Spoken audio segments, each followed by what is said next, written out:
I'm Sarah Dussault from sarahfit.com, and today I'm going to share with you one of my favorite recipes. During the Thanksgiving holidays and leading up to Christmas, Hanukkah, there's a lot of carb-heavy side dishes like mashed potatoes and stuffing. So one of my favorite things is cauliflower pilaf. So you just take a head of cauliflower, and then we're going to put it through the food processor so that it literally comes out looking like little grains of rice.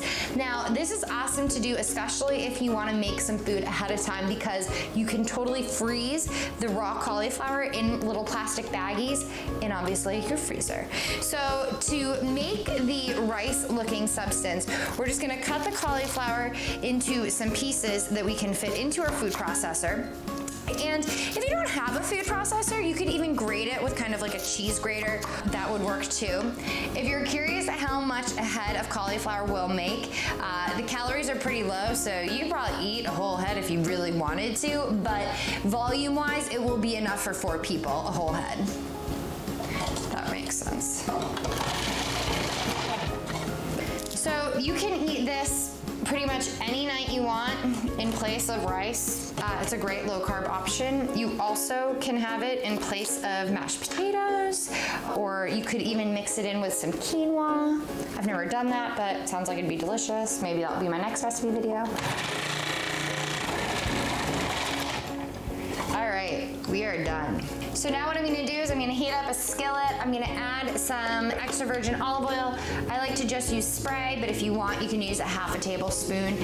If you want kind of a peel-off effect, you can add some toasted slivered almonds, or these are actually raw. You can toast them if you'd like. You can also add some garlic. I like to use those little frozen cubes that you can get at the grocery store. You could also chop up your own fresh garlic. Garlic tends to stay fresh for a long time, so if you buy it for another recipe, you might have it on hand. Why not add it? So I'm gonna add my spray, and then I just added some chopped garlic.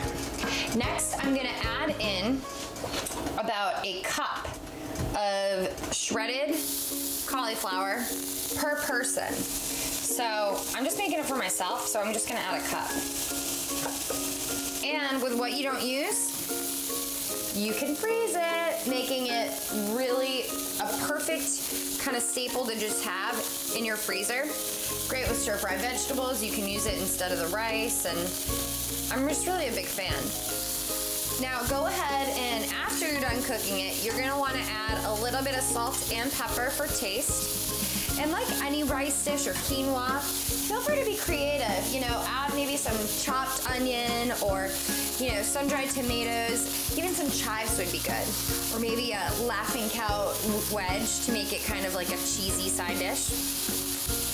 So you really only have to cook it for 3 to 5 minutes, as long as your skillet is preheated. And when you're done, to make it a peel-off like I recommended in the beginning, we're gonna add some slivered almonds. If they're raw, feel free to toast them for 2 to 5 minutes in your toaster oven, or just put them in raw. And this is a great side dish you can pair with my turkey meatloaf that I recently showed you guys how to make. You can also pair it with a nice chicken breast, pretty much any lean protein, baked fish. It's really simple, and it's perfect if you're eating a clean diet. So let me know what you thought of this recipe down below in the more information, and feel free to share it with your family if you want them to make it this holiday season. Enjoy.